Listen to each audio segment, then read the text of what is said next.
Mesdames et messieurs, bonjour. Bienvenue à cette émission spéciale et différente à la fois de Téléhandicap. Notre sujet aujourd'hui sera vivant et attachant à la fois.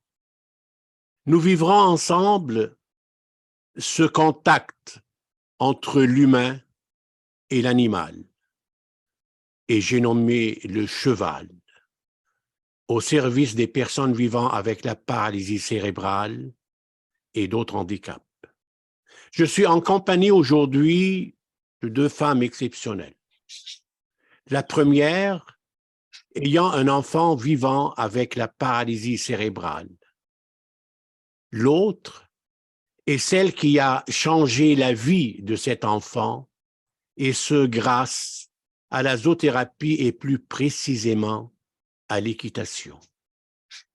Sans plus tarder, il me fait grand plaisir d'accueillir aujourd'hui dans cette émission spéciale Mesdames Siam El-Mayati, la maman d'Ayman, et Madame Eliane Tramp. Bonjour mesdames et bienvenue à cette émission de Téléhandicap. Bonjour. Bonjour.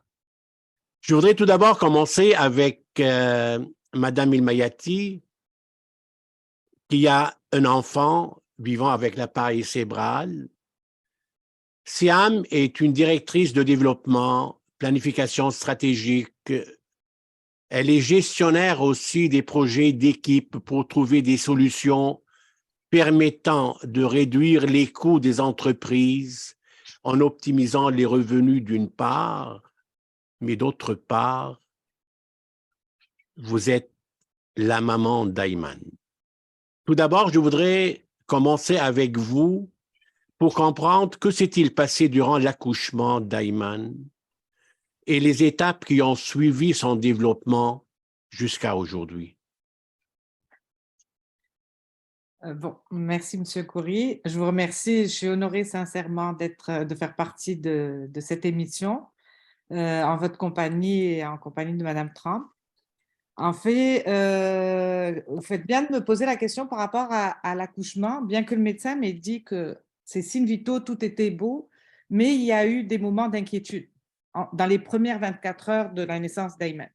Moi, j'ai senti qu'il y avait comme eu des épisodes d'arrêt respiratoire et ça s'est poursuivi durant les premiers mois de sa naissance et dans son évolution. C'est un enfant qui a marché bien tard, donc il a eu du retard à plusieurs niveaux. Et oui, ça a été une bataille à plusieurs reprises, que ce soit au niveau de sa scolarité, au niveau de sa santé, de trouver des services.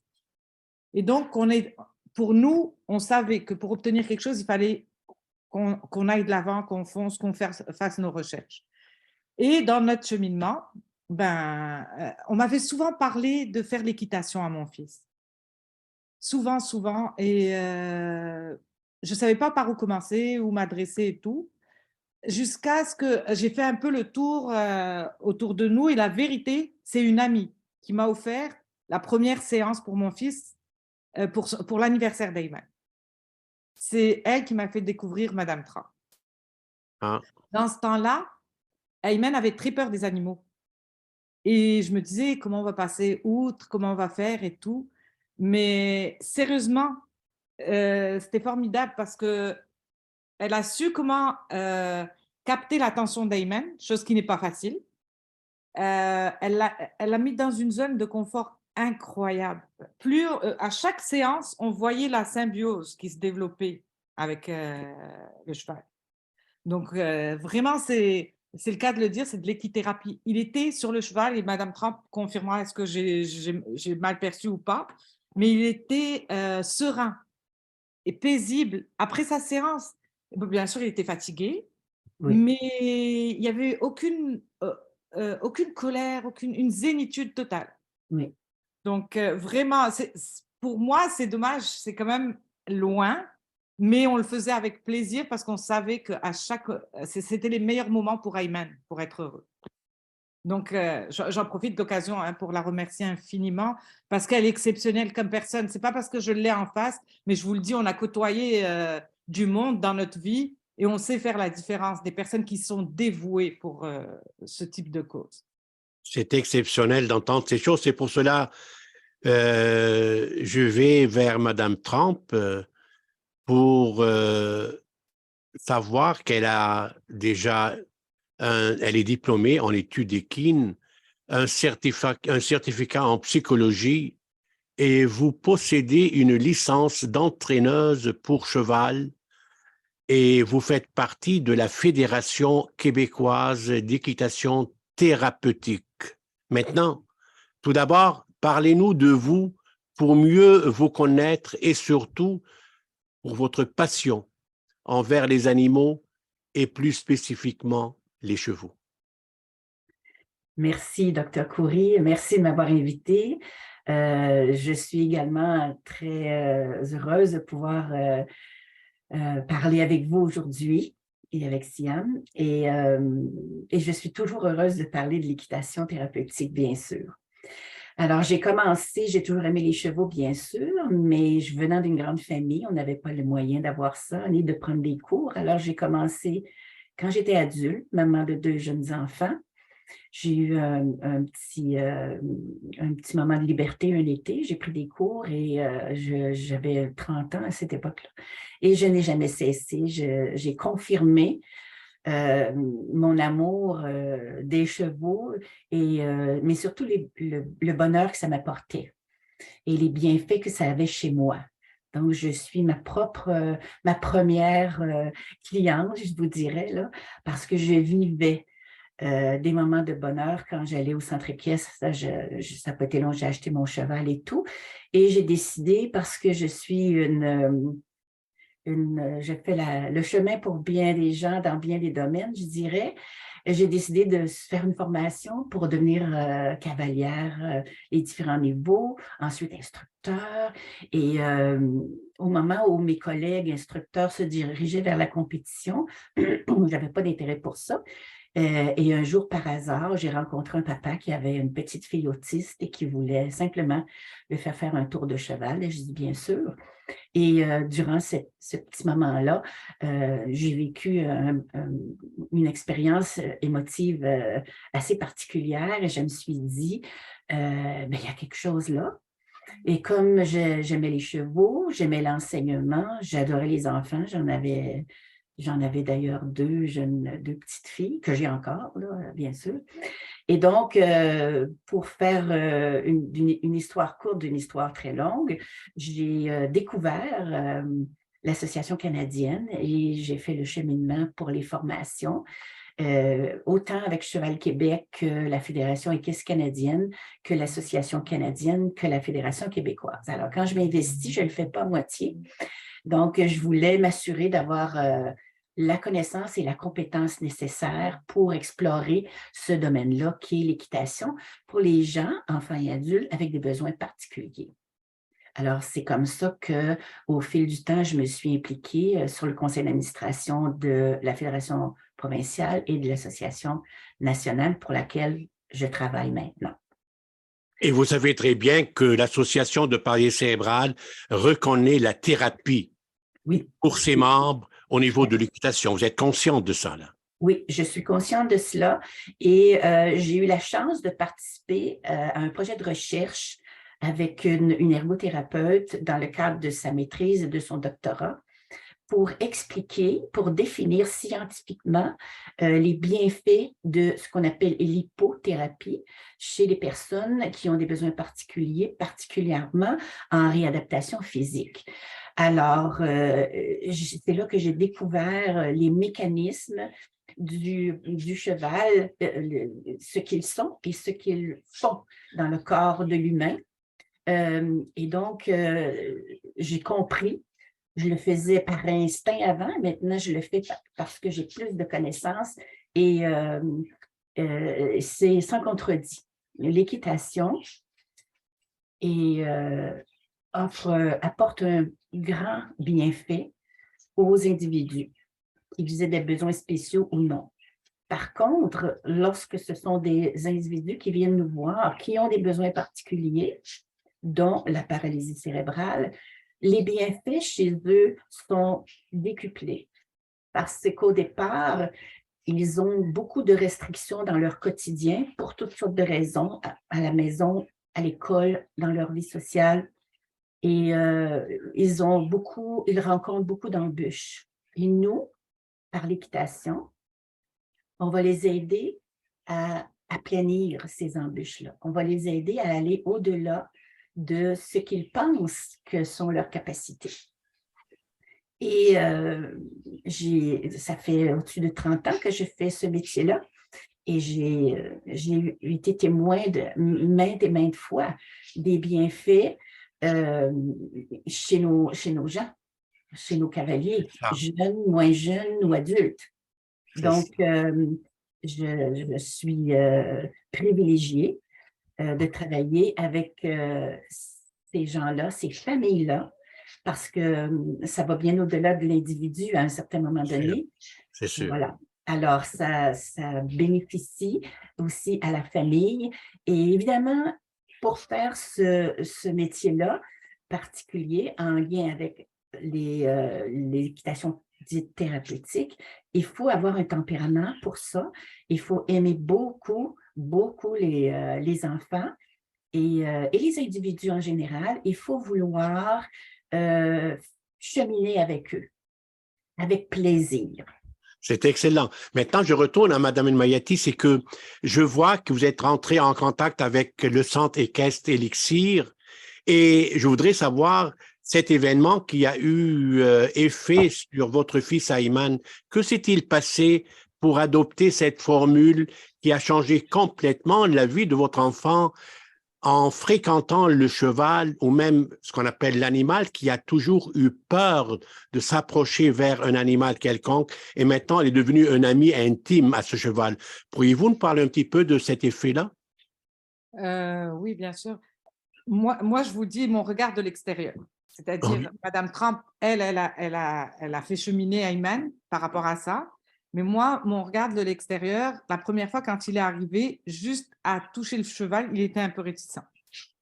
Ce que je pense, Madame Trump, quand elle parle à Ayman, bon, elle le regarde en face, elle a une voix, vous l'avez remarqué, qui est tellement paisible, qui inspire confiance. Et son approche est que pour rentrer, il doit brosser le cheval, il doit faire toutes les étapes au préalable avant de monter sur le cheval. Donc, il y a un certain lien qui se tisse. Et pourquoi je vous dis j'ai vraiment été en admiration, c'est qu'après quelques séances et même quelques mois, comme Ayman a connu une grande croissance, donc il était plus lourd et tout, donc il est revenu voir son ami, le cheval, et il avait pris du poids, donc le cheval était dérangé par le poids d'Ayman, à tel point qu'à un moment, il a cabré. Moi, je me suis dit, Ayman va tomber, il va paniquer. Non, tellement le lien était tissé avec ce cheval-là et qu'il était en confiance, il n'a même pas bougé. Il est resté ferme avec les mains sur les rênes. Et c'est là où j'ai compris que vraiment, le lien que c'est… Alors qu'il avait peur même d'un chat. Si le chat bouge, Ayman sursautait. Impossible de le faire approcher un chien. Et là, c'était… Et même, Madame Trump a quand même une approche, elle blague avec lui, mais il a un respect incroyable pour elle. C'est-à-dire qu'il ne va pas dépasser les limites, il aime blaguer, mais il sait qu'avec Madame Trump, oui, il peut faire des blagues, il a le droit, mais il faut être sérieux aussi et travailler. Elle réussissait à lui faire toutes les étapes. Même à l'école, ils ne sont pas encore capables. Ça non, veut mais dire… sérieusement, d'avoir le contrôle sur lui, le respect des directives et tout. Mais je me suis aperçue avec vous, il était vraiment assidu à l'écoute. On le voyait, son niveau de concentration augmentait. Ça veut dire, si j'ai bien compris, cet équilibre ou cette amélioration d'un équilibre mental a donné un effet considérable sur l'acceptabilité physique de s'approcher d'un animal. Il a eu un équilibre mental avant, et grâce au cours ou à la collaboration de Mme Trump. Oui, absolument. Ça a donné cet équilibre et cet approchement. Oui, oui, oui, non, tout à fait. Et je vous dis, ça l'a travaillé à tous les niveaux parce que, vous savez, les émotions, des fois, c'est difficile de les exprimer. Surtout quand on a un handicap, on est comme mêlé dans nos émotions Oui, et tout. oui. Il était capable de distinguer la peur, de distinguer quand il est heureux, et il nous l'exprimait. Et vraiment, moi, sincèrement, ça a été dans le cas de mon fils, le jour et la nuit. Sans oublier que grâce au cheval, on travaille tous les membres hein, du corps. Tous les Ouais. membres du corps travaillent. Mm. Malgré, je sais qu'il y a différents stades d'handicap, mais que ce soit, par exemple, pour Ayman, il avait besoin de renforcer ses cuisses, ses jambes. Ben oui, pour faire arrêter le cheval et tout, ben, c'est du travail, c'est les jambes qui travaillent. D'ailleurs, ça Donc, me ramène à ce sujet. C'est un très bon point actuellement, ce que je viens d'entendre. Et je retourne à Madame Trompe, c'est que cet équilibre au niveau de la coordination, au niveau du tonus musculaire, voulez-vous, même au niveau de l'amélioration de l'estime personnelle, est-ce que voulez-vous nous parler, Madame Trump, un petit peu des effets thérapeutiques de l'équitation envers les enfants vivant avec un handicap et surtout spécifiquement avec la paralysie cérébrale, comme le cas d'Ayman? Oui, bien sûr. Je vais juste faire une petite parenthèse quand vous parliez de lien. Siam, entre Ayman et le cheval, ma partie à moi, c'était de créer un lien avec Ayman. Parce que j'ai déjà le lien avec le cheval. Lui est allé, il a découvert ce lien-là, mais pour que ça fonctionne bien, et moi, c'est mon rôle de développer un lien avec le cavalier, justement, pour aller chercher sa confiance, son respect et une camaraderie aussi, parce que dans le cas d'Ayman, il a le sens de l'humour, alors c'est un outil que j'utilisais aussi à mes fins, mais de façon raisonnable, comme vous disiez. Donc, effectivement, il était un peu obnubilé, je dirais, par la présence de cet animal énorme, un cheval, ça a quand même 1000 livres, hein, et qui était tout près de lui. Et quand on sait que le cheval craint l'humain, bien plus que l'inverse, alors on doit créer un lien qui va faire en sorte que les deux vont se faire confiance. Donc, il fallait apprendre à Ayman comment aborder le cheval avec amour et respect. Et le cheval répond à ce moment-là à sa manière à lui, et je lui indiquais les facteurs, les yeux, les oreilles, le mouvement de la queue, etc. Il voyait tout de suite les effets de sa douceur, de sa confiance. Alors ça, c'est déjà le point de départ. Maintenant, effectivement, c'est très physique l'équitation. Que ce soit durant la période où Ayman brossait son cheval, prenait les pieds pour les nettoyer, ou passait les trilles, nettoyait ses brosses, levait la selle pour sceller le cheval. La selle, elle a un certain poids aussi. Donc, au départ, durant la préparation du cheval, il y a déjà une période, un exercice physique, pardon, qui est quand même considérable. Une fois ça terminé, comme Ayman était assez grand, on ne fait pas l'exercice avec les tout petits, mais Ayman étant assez grand, on lui a proposé d'emmener lui-même son cheval au manège, en lui expliquant comment faire, comment se positionner, comment marcher à côté du cheval et où regarder. Voilà, alors il entrait dans une nouvelle dimension de découvrir sa bulle, la bulle du cheval et l'environnement autour, et faire cette démarche-là avec prudence. Alors, il amenait son cheval au manège et ensuite, pour monter le cheval, pour le bien-être du cheval, on ne monte jamais à partir du sol, on monte à partir d'un bloc. Alors, il a dû apprendre aussi à monter ce bloc.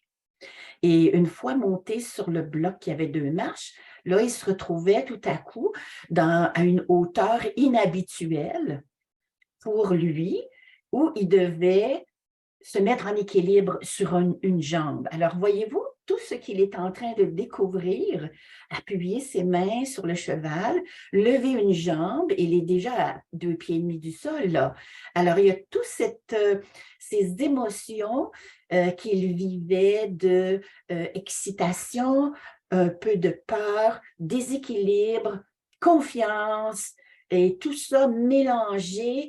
Alors, la première mise en scène pour une personne comme Ayman, par exemple, c'est un événement. Et il faut reconnaître que c'est un événement pour lui. Alors, une fois qu'il est en selle, alors il faut qu'il apprenne à respirer parce qu'il est envahi d'émotions. Alors, évidemment, on avait une personne qui menait le cheval pour lui, et là, il a dû apprendre à respirer. Alors, voyez-vous à quel point c'est physique, et il n'a encore rien fait du tout, là, ou presque au niveau des techniques équestres. C'est pas commencé, et déjà, c'est très physique pour lui. Alors, il découvre cette espèce de mouvement, de bercement qui a déjà été comparé au bercement intra-utérin de l'enfant avant sa naissance. Alors, le mouvement du cheval au pas est un mouvement régulier, un mouvement doux, et un mouvement qui va solliciter énormément le système musculaire, le système nerveux, l'ossature en général, les émotions et l'équilibre. Ça veut dire, allez-y. Alors, l'équitation, c'est un sport, bien sûr, c'est un art et c'est une émotion en même temps. Alors, imaginez pour un enfant ou un adulte avec la paralysie cérébrale qui a l'habitude de faire sa routine quotidienne. Certains sont en fauteuil aussi, et où ils ne pratiquent pas d'activité physique particulière et qui s'emmènent tout à coup à l'équitation, qui est un univers complètement différent, mais tellement bien adapté à la condition physique des gens qui ont la paralysie cérébrale pour leur faire découvrir cette nouvelle forme d'activité physique, émotive, émotionnelle, surprenante, fantastique. Alors, tout à coup, ils se retrouvent à un autre niveau, ils ne sont plus au sol, ils sont au-dessus du sol. Alors, ils voient l'univers de haut. Ils nous regardent de haut. C'est une nouvelle dimension. Que vous soyez handicapé ou non, c'est une nouvelle émotion de regarder tout à coup l'univers de haut comme ça et de dire, OK, là, qu'est-ce qui se passe? Qu'est-ce qui se passe? Donc, imaginez chez un enfant l'estime qu'il a tout à coup de dire, moi, petit homme de, je ne sais pas, 75, 100 livres, je peux manipuler cette grosse bête de 1000 livres, je peux l'emmener où je veux, je peux l'arrêter, je peux la faire avancer. Alors, on appelle ça l'empowerment, hein, et tout à coup, il s'aperçoit que c'est lui qui fait ça. On le fait pour lui au début, pour lui apprendre, bien sûr, les consignes et les techniques équestres, mais à un moment donné, il le fait lui-même. Donc, il a ce pouvoir d'utiliser sa voix, ses mains, ses jambes, ce qu'on appelle son assiette, comment il est assis sur le cheval. Et comme vous disiez tantôt, Siam, quand le cheval a réagi au poids d'Ayman, parce que Ayman probablement est en recherche d'équilibre et le cheval le sait. Quand le cavalier est en recherche d'équilibre, c'est-à-dire qu'il n'est pas sûr comment il va s'asseoir, le cheval est inconfortable et veut compenser pour pas que le cavalier tombe. Alors, il va faire certains mouvements, peut-être un peu brusques, qui peuvent surprendre le cavalier, mais ce n'est pas dans un but d'être, il n'est pas réactif pour faire peur. Au contraire, il est réactif pour protéger. Je ne veux pas qu'il tombe, alors je vais essayer de me placer comme ceci, comme cela. Et c'est là qu'on avait décidé ensemble que peut-être il serait prêt à une autre monture, un petit peu plus costaude, qui répondrait mieux aux besoins d'Ayman. Et c'est ce qu'on doit faire en équitation également. C'est qu'il y a un effet un volet pédagogique extrêmement important dans Oui. l'équitation thérapeutique. Oui. Vous êtes consciente de ça, là? Oui, tout à fait. Oui, parce qu'on enseigne l'équitation, on enseigne les Ça. techniques équestres, mais on prend en considération là où notre cavalier est rendu. Et c'est du sur-mesure tout le temps. Alors, qu'est-ce qu'il est en mesure d'apprendre aujourd'hui en lien avec ce qu'on a fait la dernière fois et en préparation de ce qu'on va faire la prochaine fois? Alors, il doit progresser dans son apprentissage, mais à un rythme agréable pour lui. Il faut que ça demeure un plaisir. C'est très important. Le plaisir, la sécurité et l'apprentissage sont nos mots d'ordre parce que on veut faire vivre à chacun une belle expérience. On veut qu'il s'en retourne en ayant des beaux souvenirs de ce qui vient de se passer et qu'il puisse se nourrir de ça pendant la semaine avant de revenir. Alors, tout ça est important. C'est pour ça qu'on travaille beaucoup avec les parents aussi, parce qu'on veut savoir comment ça s'est passé cette semaine. Est-ce qu'il vous en a parlé? Qu'est-ce qu'il a dit? Il peut nous dire des choses parce qu'il nous fait confiance, mais il va en dire beaucoup plus à ses parents. Il va leur raconter plein de choses qu'il a vécues intérieurement, des émotions, etc. Alors, on veut que les parents nous reviennent avec ça et nous disent comment ça s'est passé cette semaine. Puis, on est un peu curieux de savoir aussi, est-ce qu'il a changé des comportements? Est-ce qu'il a été capable de prendre certaines décisions qu'il ne prenait pas avant? Est-ce qu'il a été capable de prendre des initiatives qu'il ne voulait jamais prendre avant? Alors, et ça nous nourrit, cette information-là. Et sans lui dire la fois suivante, j'ai su par ta mère telle chose, on ne va pas faire ça. On va dire, j'ai confiance que maintenant tu vas pouvoir faire ça. Alors, et c'est là qu'on introduit la nouveauté. C'est là que l'apprentissage progresse. Et ils sont très heureux. Et imaginez, ils pratiquent un sport. C'est leur sport. Ils ont des photos d'eux-mêmes à cheval. Ils peuvent, dans leur vie sociale ou familiale, parler d'eux avec fierté dans une activité, comme le petit frère joue au soccer, la grande sœur fait de la danse, etc. Moi, je fais l'équitation. Exact. Voilà. Madame Trump, vous êtes non seulement convaincue, mais convaincante, surtout avec la fluidité d'un verbe inspirant. Maintenant, je retourne à Madame Elmayati pour aller directement aussi dans le cœur du sujet. On arrive avec le temps à contourner les obstacles de la vie par mille et une façons, surtout quand nous avons un enfant vivant avec un handicap qu'on adore. Pensez-vous qu'Ayman a avancé positivement à contourner les obstacles de son handicap à travers cette thérapie? Oui, absolument. Premièrement, on a découvert une persévérance. Oui. Et quand on dit persévérance, ben, ça veut dire qu'on ne lâche pas et on va jusqu'au bout des choses. Eh bien, on le sait très bien nous-mêmes combien ça demande dans la vie pour pouvoir atteindre nos objectifs. Lui, c'est le dépassement de soi régulier au quotidien. Et donc, oui, la chose avec laquelle que j'ai remarqué rapidement, c'est l'expression des émotions, chose qu'il n'était pas capable de déceler. Mmh. Mais avec le cheval et en parlant avec Madame Trump, je me rappelle parce que des fois, il avait peur ou quoi que ce soit. Elle lui parlait, elle lui expliquait et donc il distinguait. Maintenant, je le vois, il est capable de mettre le bon mot sur l'émotion, chose qu'il ne faisait pas avant. Pendant des années, ça a été travaillé à l'école, mais on n'arrivait pas. Il n'était pas capable de distinguer la peur de la fatigue. Mais là, oui, il va mettre le mot sur… Deuxièmement, au niveau de son équilibre, je l'ai remarqué, maintenant, il se contrôle beaucoup mieux, il fait attention. Avant, il courait tête baissée, mais ça, c'est avec le cheval. Pourquoi? Parce qu'il devait garder la tête haute, le regard droit devant. Ben, il le fait en même temps, maintenant, quand il marche, chose qui n'était pas faite avant. Sinon, ça, c'est les exemples qui me viennent en tête, mais je vous le dis, dans sa coordination, sa motricité, parce qu'il faut en même temps qu'il joigne la parole à l'acte pour dire au cheval, mettons, de s'arrêter. ou pour dire au cheval d'avancer, ou pour dire au cheval de tourner. Donc, la coordination a été travaillée Exact. parce que ce n'est pas toutes les activités où tout est complet. On a plusieurs Mouvement. fonctions à faire en même temps. Mm.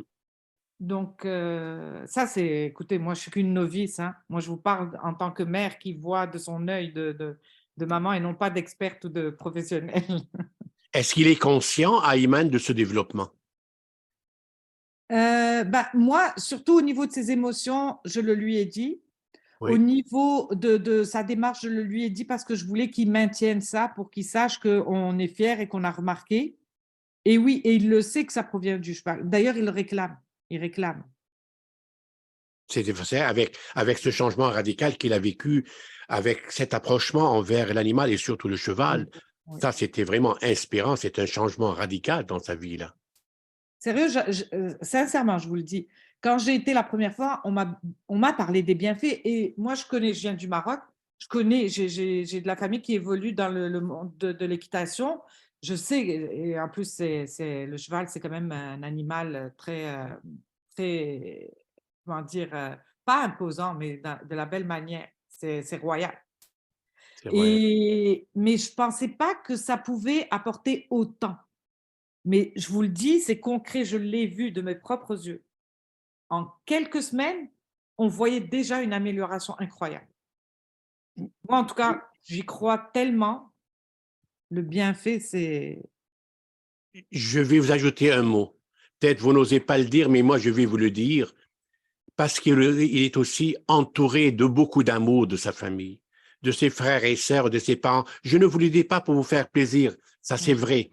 Prenez ça pour acquis. C'est pour cela, à l'association, qu'on a développé ce mouvement citoyen, association parents-enfants, parce qu'on a compris que le mouvement est important de créer ces trois parties ensemble, parce que pour injecter l'amour avec l'amour.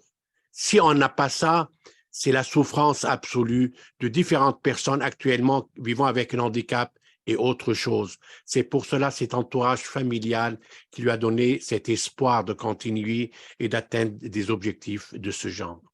Maintenant, je retourne à Mme Trump parce que je vis une émission impressionnante avec deux femmes vivantes et inspirantes. Je ne vous le cache pas et je ne vous encense pas, ça c'est la vérité, parce qu'on ressent l'humain en vous. Maintenant, pour Mme Trump, écoutez, vous êtes la première Québécoise à atteindre le titre de coach A7. Je ne le connais pas, ce titre-là, vous allez nous l'expliquer.